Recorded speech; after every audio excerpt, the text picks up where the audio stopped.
extremely happy where I'm at right now, and I just have to keep, pushing hard, keep working hard. I think I'm going to have Spanish clips for you to translate every single day this week. That was very good. Buenísimo, buenísimo. There you go. Love it. Hasta mañana, Scott. Yeah, mañana.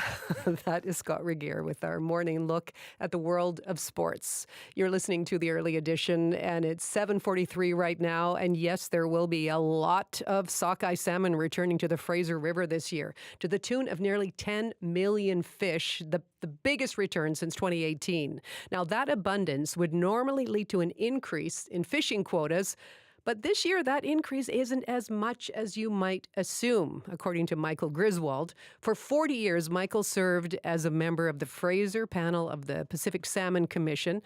He resigned last week over what he's described as DFO's misguided sockeye management. And he's on the line with us right now. Michael Griswold, a very good morning to you. Good morning to you, Gloria. Let's start with just the anticipation, taking us back. How excited were you initially to hear about these higher than expected returns?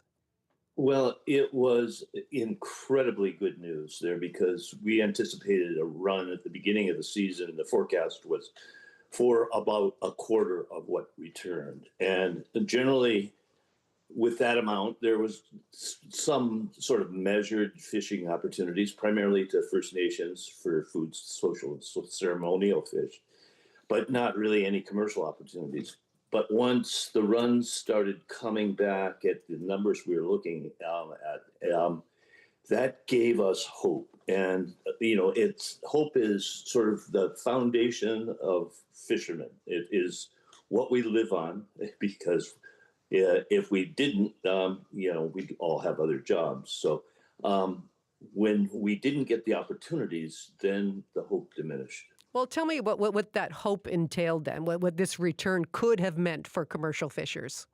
Generally, in my experience in my 40 years at the panel, that when you started to see runs that were in surplus to, escapement goals there, then opportunities would open up for us. And we thought that was going to happen this year. We realized there was one component of the run, the late runs, which were deemed to be in special need because there was anticipation that they might run into the river early and die before they spawn. There had been cases in the past where this had happened.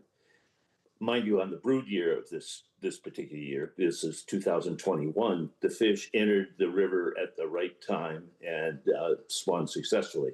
But we, out of risk-averse management, we decided to anticipate that there was going to be this early entry for the late runs. And that had constrained our opportunity to harvest any of the more abundant summer runs there.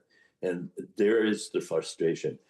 The frustration was that there was a small margin of late run that was available to us, about 10% there. But because there was such a large amount of summer runs there, expanded opportunities were, taken up by First Nations and by United States fishermen there, and that there was a very marginal opportunity given to commercial fishermen, approximately 200,000 to catch.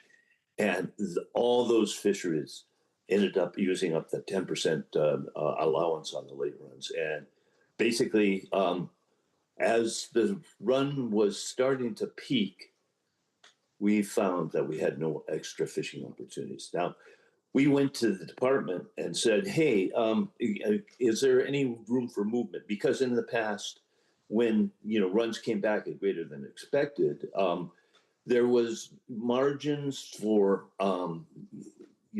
greater allowance there of exploitation on the late runs. And the late runs were coming back probably at 3 times the forecast size. And so the margins would have been warranted in the past, but this year those margins were vetoed by another group. And there is my frustration that another group sitting over and above the Fraser panel sort of basically took those options away from the commercial industry. Right. Well, you talk about frustration, and what was it that led you to resign after 40 years with this commission, the Pacific Salmon Commission? Well, generally, the Fraser panel is a roundtable group. It basically encompasses all stakeholders. There, First Nations, both up in the river and out in the marine area, recreational fishermen, and various commercial gear types, shoal, gillnet, and seine. And in previous years, it's been my experience that when spawning escapement goals were set, that we would be given an opportunity to voice our opinions and critique those goals. And, though we weren't always successful, we had input. What was different this year was these goals were set outside of the room by a new group called the Fraser River Salmon Management Board, which is a group consisting of First Nations from mostly upriver. I think there's one marine area representative and DFO. And it was the brainchild of former Fisheries Minister Jonathan Wilkerson. And it basically shut a significant component of stakeholders out of that decision-making process. And what happened this year was that when the relief plan of moving the exploitation rate on lake runs up to about 20% was broached, the Fraser River Salmon Management Board vetoed it and shut the doors for it. And it gave us no room for opportunity. And therein was my frustration. I had been in the room where decisions like this were made, and I had the chance to debate them and fully critique them. And in this particular case, it didn't happen. And one of my frustrations is that I believe that the decision making in this process it's sort of Trumpian in a way. It's like it was impulsive, it was capricious. I feel somewhat like it was vindictive, and most of all, it was dictatorial. And I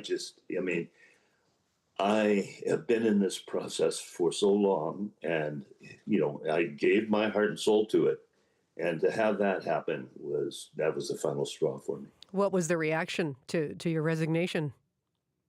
Well, I'm one of the industry voices there at the Fraser panel, and there was some regret that I was leaving because of my experience. There was some regret from the department there, but nobody from the department, aside from the panel chair, Adam Kaiser, who I have a great deal of respect for, reached out to me. I know several people in the senior level department, but there's been no reaching out to me whatsoever. Wow, after 40 years. Yeah. Wow. I have, and probably last but not least, I think that, by this action, I believe that the government has sort of emasculated the commercial fishing industry. And that is going to be bad because, fishing has been iconic in British Columbia, salmon fishing, but also is commercial fishermen basically protect Canada's interests there in the international realm, particularly in the Pacific Salmon Treaty.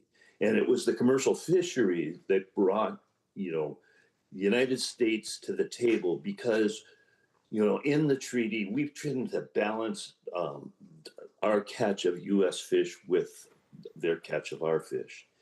And before the treaty, there was a hell of a lot more Fraser River sockeye that were harvested in the United States than now. Oh boy! And that is in jeopardy. Well, you've seen a lot over those 40 years with the Fraser River panel, again on the Pacific Salmon Commission. And Michael, we appreciate your time this morning. Thank you. I really appreciate the opportunity to try to explain this because I think we are in jeopardy. That is Michael Griswold, former member of the Fraser panel of the Pacific Salmon Commission. And if you have thoughts that you'd like to add to this conversation, feel free to reach out. earlyed@cbc.ca is our email address, earlyed@cbc.ca, or you can send us a text at 236-330-2623. Right now, Zamir Karim is back with more traffic and weather. Well, good news. The lights flashing red in Surrey at Scott Road and 72nd are now back to normal. Other than that, no stalls or accidents, just a lot of volume, mostly on Highway 1 westbound as you head towards the Ironworkers Bridge, and we'll get to a high of 30 degrees.